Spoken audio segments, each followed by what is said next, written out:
오늘에 충실해야 할 이유입니다. 여러분, 우리가 읽었던 22절의 말씀을 통해서 솔로몬이 이렇게 말합니다. 이 땅을 살아갈 때에 이 땅의 것으로 인하여서 염려함으로 낙심하지 말고 자신에게 주어진 일에 즐거워하면서 잘 살아야 된다라고 그렇게 이야기를 해요. 여러분, 우리도 그러고 싶죠, 그죠? 즐거워하면서 잘 살고 싶죠.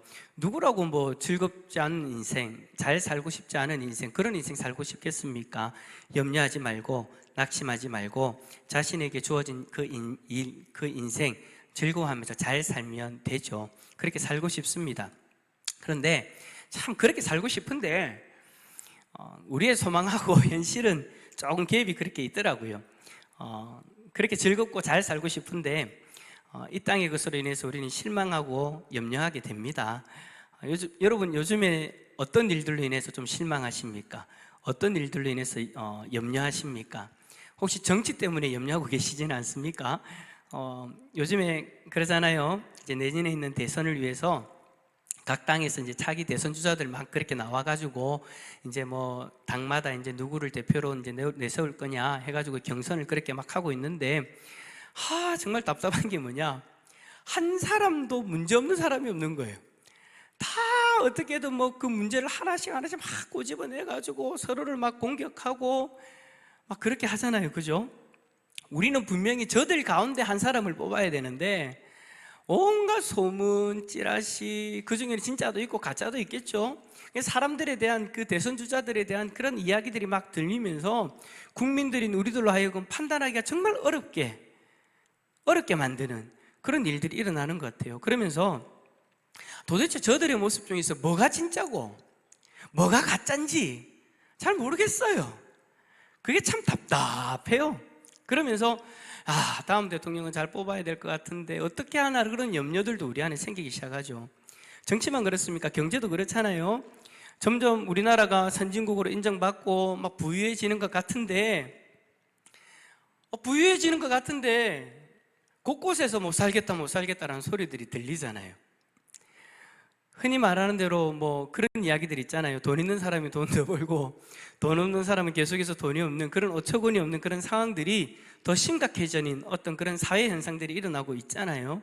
더군다나 코로나로 인해서 더 막 그런 부분들이 더 분명하게 드러나고 힘들어하는 그런 어떤 모습들이 보이죠.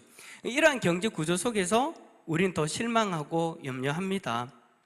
환경은 어떻습니까? 지구의 환경은 시간이 지날수록 더 우리의 마음을 흡족하게 변하고 있습니까? 아니면 걱정되게 변하고 있습니까? 걱정되게 변하고 있죠. 불안하죠. 곳곳에서 막 재해들이 일어나고 막 염려가 됩니다. 다음 주에 또 뭐 온답니까? 태풍 또 온답니다. 한 몇 년 사이에 정말 이 계절이 이렇게 확 바뀐 것 같아요. 거의 여름에 태풍이 많이 올라왔는데 이제는 가을에 태풍이 많이 올라오는 그런 어떤 모습으로 그렇게 변해가는 것 같은데, 다음 주에 오는 태풍도 여러분 만만치 않다라고 하니까 잘 대비하시길 바랍니다. 그래도 참 다행인 것은 뭐 며칠 전에도 태풍이 올라오고 피해가 막 전국적으로 일어나는데 참 경사는 하나님이 은혜를 주시는 것 같아요. 그렇게 큰 피해 없이 그렇게 넘어간 걸 보니까 저는 좀 제 마음에, 담임 목사로 좀 마음이 안심이 됩니다. 모르겠습니다. 제가 모르는 피해가 있는지는 잘 모르겠는데 제가 아는 한에는 우리 성도님들 중에 피해를 입은 분들이 거의 없다라고 제가 알고 있기 때문에, 그래서 좀 한편으로는 참 다행이다라는 그런 생각도 들어요. 어쨌든 그런 어떤 지구의 환경이 그렇게 염려가 될 정도로 그렇게 변합니다. 그래서 이런 걱정이 들죠. 우리 아이들이 나중에 어른이 되었을 때 이 지구가 과연 어떻게 되어져 있을까? 지금도 우리가 이렇게 마스크를 쓰고 다닐 만큼 어려운 상황 가운데 있는데 우리 아이들이 나중에 우리 나이가 정도 되었을 때에 우리 아이들이 살아가는 환경은 어떨까, 그렇게 걱정이 되더라고요. 근데 우리 아이들하고 우리하고는 그렇게 차이는 안 나겠지만 손주를 생각하면 더 걱정이 되는 거예요. 지금 이제 우리 권사님들이나 장로님들은 손주가 있는 분들은 이제 그런 것들이 좀 더 절실하게 느껴지실 거예요. 여러분들이 20, 30대, 30, 40대 있을 때와 지금 여러분들의 손주가 살아가는 환경들이 너무 많이 다르잖아요, 그죠? 저는 이제 제 나이대에서 이제 그게 걱정이 되더라고요. 알지도 못하는 손주가 걱정이 되는 거예요.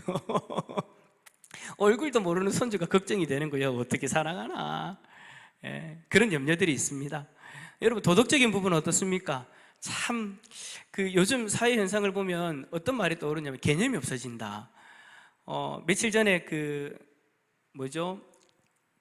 사람을 죽여놓고 경찰에게 잡혔는데, 경찰에게 이제 이끌려가지고 이제 경찰서로 들어갈 때에 카메라 기자들이 막 찍으면서 막 질문을 하잖아요. 근데 그 사람이 그렇게 이야기했잖아요.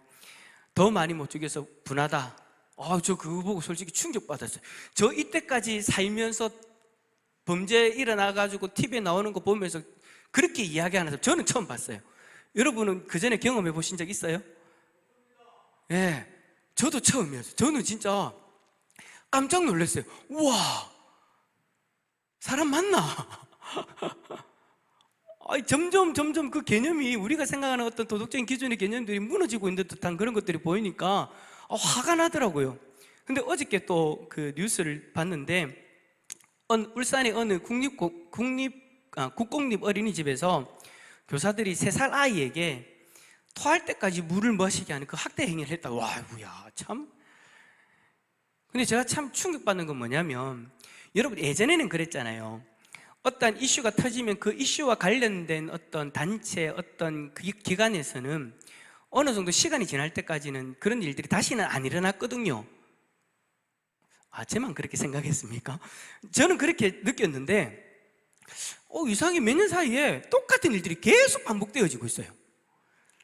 똑같은 일들이 이제 조심해야 되겠다 해가지고 딱 이게 뭐라고 해야 될까, 딱 스스로가 좀 단속되어지는 것이 아니라 오히려 그럼 어때, 우리는 또 우리대로 한다, 이런 식으로 가는 것처럼 그런 개념들이 다 무너져가는 듯한 그런 모습들이 보이는 거예요. 그러면서 제 마음이 이제 더 걱정이 되는 거죠. 우리나라만 그렇습니까? 외국도 마찬가지죠. 재해, 경제, 정치, 난리가 아니에요.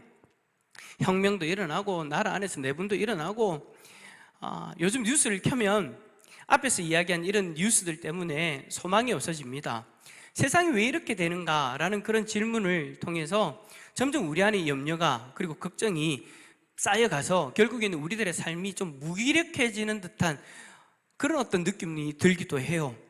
이러한 사회의 문제를 솔로몬은 하나의 예로 다 설명합니다. 16절 말씀 보니까 그 부분을 이야기하는데, 우리 16절 말씀 한번 읽어주실래요? 16절입니다. 시작.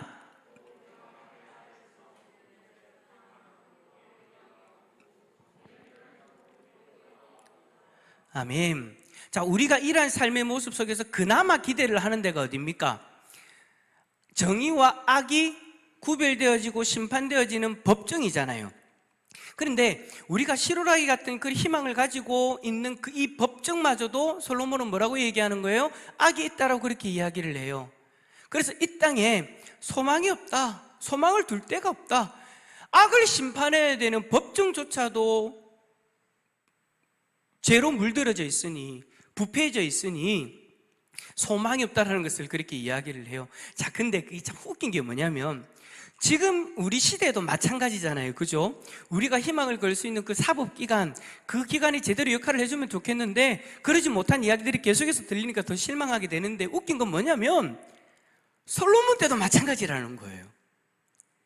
지금도 그렇고 예전에도 그랬고 갈수록 더 악해져가는 그런 문제들이 있었는데, 갈수록 더 이것이 더 견고해지고 교묘해지고 악해져 가는 그런 모습들을 보게 되죠. 솔로몬은 이렇게 세상에서 제일 거룩해야 되는, 구별되어져야 되는 그 이 사법기관이 악하다라는 것을 이야기함으로써 세상에 소망을 둘 곳이 없다라고 그렇게 이야기를 하고 있어요. 우리는 이런 세상을 바라보면서 실망하고 더 염려하게 됩니다. 근데 여러분, 이런 세상을 바라보면서 실망하고 답답함을 경험하는 것이 비단 우리만이 그렇겠습니까? 이 세상을 바라보는 우리 말고 또 다른 분도 답답해 하시겠죠. 누가 답답해 하실까요? 우리 말고 하나님이 더 답답하지 않을까라는 그런 생각이 들어요. 이제 하나님은 이렇게 이야기하는 사람이 있죠. 이 세상에 하나님이 육신을 입고 우리처럼 그렇게 살아가는 것도 아닌데, 악한 것이 있고 부패가 있으면 직접 피해를 당하는 것도 아닌데 하나님이 답답하시나? 라고 그렇게 이야기하겠지만, 왜 하나님이 답답하시겠다라고 이야기를 하냐면 하나님이 이 모든 것을 만들었기 때문인 거예요. 하나님이 여러분 이 세상을 만드셨을 때 보시기에 좋았다라고 그렇게 말씀하셨잖아요. 하나님이 이 세상을 보시기에 좋았다라고 말씀하셨다라는 그 상태는 지금의 상태일까요? 아니면 다른 상태일까요? 감사해요, 집사님. 저는 질문을 했는데 다른 분들은 전부 다 말씀을 안 하셔가지고 제가 참 마음에 힘듦이 있는데 지금의 상태하고는 완전히 다르죠? 제가 앞에서 이야기할 때 여러분 아마 그러죠. 또 목사님, 제가 이런 이야기 좀 한 번씩 한 것 같아요. 한 번씩 했는데, 또 저런 얘기 하네. 완전히 힘 빠지는 얘기만 하노. 여러분과 아마 그러실 거예요. 근데 그런 힘 빠지는 그 현상이 하나님이 이 세상을 제일 처음에 창조하셨을 때는 없었다라는 거예요.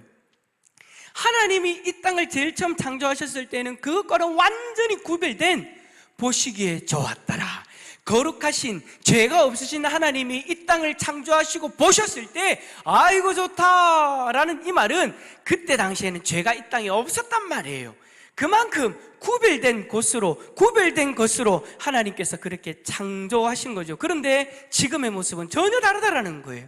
지금의 모습은 우리가 죄를 지음으로 인해서, 아담과 하와가 죄를 지음으로 인해서 하나님의 목적과는 전혀 상관없는 엉망진창인 그런 모습이 되어져 버렸습니다. 그러니 이 세상을 창조하신 하나님이 자신이 창조한 창조물을 바라보셨을 때 더 답답하다라는 것이죠.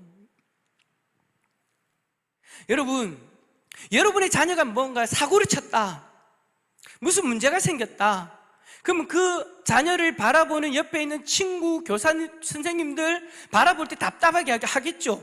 근데 누구 속보다는 답답하지 않을 거예요. 누구 속보다는? 내 속보다는, 부모인 내 속보다는, 내가 낳은 아들, 내가 낳은 딸이 지금 사고를 쳐가 문제를 일으켰으면 다른 주위에 있는 사람들보다 그 아이를 낳은 부모가 더 속이 답답하고 마음이 아프죠. 그거 갖고 똑같다라는 거예요. 하나님 마음이 더 아프고 하나님이 더 답답하시다라는 거죠. 저 같으면요, 제가 자주 하는 말 있잖아요. 싹 다 쓸어버리면 어떨까? 다시 리셋하면 어떨까? 그렇게 생각이 들기도 해요. 근데 하나님 그러세요? 안 그러세요? 안 그러세요? 물론 그런 적이 있었어요. 언제일까요? 질문입니다. 언제일까요? 맞아요. 노아의 홍수 때 하나님이 싹 다 엎어버렸잖아요. 죄악이 만연한 이 세상을 바라보시면서 하나님이 이 세상을 리셋해버린 거예요. 누구만 남겨놓고? 노아의 가족만 남겨놓고. 물론 여러분, 하나님은 기회를 주셨어요.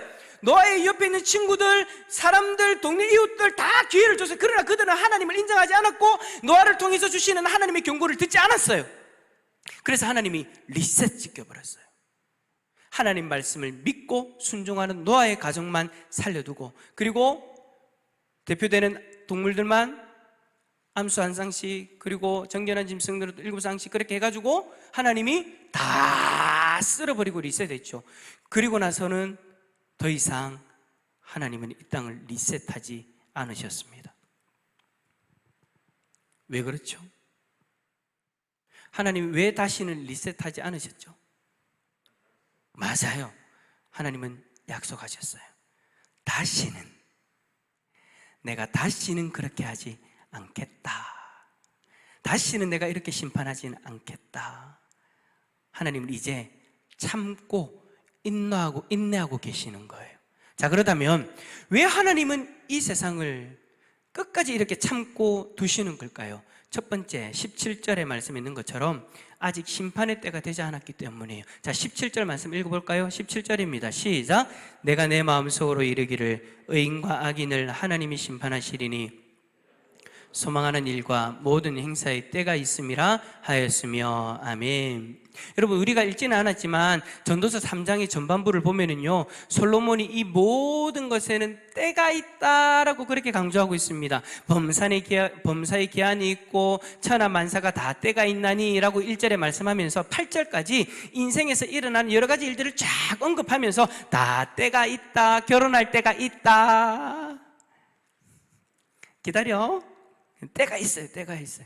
뭐든지 다 때가 있는 거예요. 하나님이 정해놓은 그 때가 있는데 그 때가 되어지면 하나님이 하시고자 하시는 일들을 하시는 거예요. 이것처럼 이 엉망진창인 세상을 하나님이 심판하시는데 노아의 때처럼 다시 리셋하는 것이 아니라 모든 것을 종결시키는 심판을 하나님이 하시고자 하시는데 그 심판의 때가 있다라고 그렇게 이야기하면서 아직은 그 심판의 때가 이르지 않았기 때문에 하나님이 참고 인내하고 계시는 거예요. 하나님은 이 세상을 심판할 날을 이미 정하셨는데 그 심판을 하시기 전에요, 여러분, 하실 일이 하나 있으셨어요. 그게 뭐냐? 그것은 하나님이 사랑하시는 자신의 백성들을 구원할 길을 열어두시는 거였어요. 그래서 하나님은 그 마지막 때가 오기 전에 하나님이 하실 일들을 하십니다. 우리를 구원하기 위해서 태초전에 작정하신, 예정하신 그 하나님의 백성들을 자신의 백성으로 부르시기 위해서 자신의 독생자를 이 땅에 보내주셨고, 그가 십자가에서 우리의 죄값을 대신 치르게 하심으로 우리는 마지막 심판을 피할 길을 피할 수 있는 길을 얻게 되어진 거예요. 이제 하나님이 직접 준비하신 그 구원의 길을 통해서 하나님의 백성들이 다 구원받게 되어지면 그게 세상 끝날까지 복음이 전해지는 것을 이야기하는 거예요. 하나님이 예정해 놓으신 그 모든 백성들이 하나님 앞으로 다 돌아올 그때, 하나님이 예정해 놓은 그때 친히 이 땅을 마지막으로 심판하시게 되는 것이죠. 그러니 여러분, 세상의 악이 지금 심판받지 않는다고 해서 여러분 실망하시거나 염려하실 필요가 없습니다. 거짓말하는 사람들, 속이는 사람들 얼마나 많이 있습니까? 세상의 부조리들이 얼마나 많이 보입니까? 뉴스를 틀 때마다 속이 답답해 죽겠죠? 왜 저런 사람들은 아직도 하나님이 심판하지 않으시나 답답하죠? 그런데 여러분, 그렇게 하나님이 가만히 두시는 것이 하나님이 그들을 심판하는 방법이다라고 성경은 이야기합니다. 그대로 두면 마지막 날 영원한 심판을 받게 될 거예요. 그러므로 우리는 그 마지막 날의 심판을 바라보며 우리들 또한 그 마지막 날의 심판의 소망을 가지고 살아가면 되는 것이죠. 그러니 우리는 답답한 이 세상을 바라보면서 뭐 할 필요가 없다고요? 실망할 필요가 없다. 낙심할 필요가 없다. 자, 옆에 있는 분 바라보면서 실망하지 마세요. 할렐루야. 그러니까 우리는요, 이때가 반드시 있다라는 것을 알고 마지막 심판의 날을 두려워하는 자가 아니라 그 날을 소망하며 살아갈 수 있는 하나님의 백성으로 살아야 될 줄 믿습니다. 또 두 번째로 여러분, 하나님이 이 실망스러운 세상을 가만두시는 이유 18절에서 말씀합니다. 18절 말씀도 한번 읽어볼까요? 시작. 내가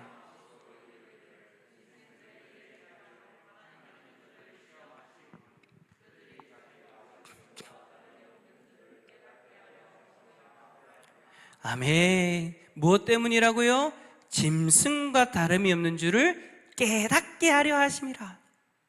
우리 인생이 당하는 그 일을 짐승도 당하고 짐승과 같이 호흡하고 짐승과 같이 죽는다, 다 흙으로 돌아가는 험한 인생이라는 것을 깨닫게 하시려고 하나님은 우리를 이 땅 가운데 그대로 두신다라는 거예요. 여러분, 우리하고 짐승하고 차이가 뭡니까? 짐승은 뭐대로 살아요? 생긴 대로 삽니까? 짐승은 본능대로 삽니다. 본능대로 먹고요, 본능대로 행하는 거예요. 근데 우리는 다르죠? 우리는 어떻게 살아요? 이성을 따라 살아요. 이성이 있고 이성이 본능을 다스리는 존재가 우리인 거예요. 그런데 본능이 이성을 지배하게 되면 그때는 뭐가 똑같은 거예요? 짐승과 똑같은 거예요. 짐승과 다름없는 그런 존재가 되어져 버리는 거죠. 근데 여러분, 이 세상을 가만히 보니까 짐승의 세계와 다른 그 모습이 점점 사라져가는 것 같아요. 서로 물고 뜯고 싸우고 자신의 욕망을 채우기 위해서 으르렁거리면서 살아가고 있는 그 모습, 사람들이 추구하는 것이 가면 갈수록 육체의 쾌락, 본능을 더 만족시키는 것을 추구하며 살아가는 것이 이 세상의 모습이잖아요. 시간이 지나면 지날수록 계속해서 본능에 충실해지려고 하는, 본능을 넘어서서 하나님이 우리에게 고유하게 부어주신 그 이성을 만족시키는 그 어떤 좀 더 나은 단계로 나아가야 되는데, 더 나은 단계로 나아가는 것을 이상한 것으로 치부해버리고 본능을 더 따라 행하는 것이 더 맞는 거라고 그렇게 이야기하면서 그렇게 달려가고 있는 것이 이 땅의 모습이더라라는 것이죠. 갈수록 그런 것 같아요. 하나님은요, 우리가 결국에는 이러한 모습이다, 인간이라는 존재가 이것밖에 안 된다라는 것을 깨닫기를 원하세요. 하나님을 떠나면 결국 짐승과 같은 삶을 살아가게 된다라는 것을 깨닫도록 하기 위해서 하나님은 이 세상을 그대로 두시는 거예요. 제가 오늘 이 말씀을 가만히 생각하면서 이런 생각이 딱 떠오르네요. 짐승과 같아지는 것을 깨닫게 하기 위해서. 진짜 그런 거예요. 여러분, 진화론이 뭐예요? 하나님을 떠나서 인류의 시초를 이야기하려고 하다 보니까 진화론을 이야기하는데, 진화론의 결국이 뭐예요? 우리는 뭐였다?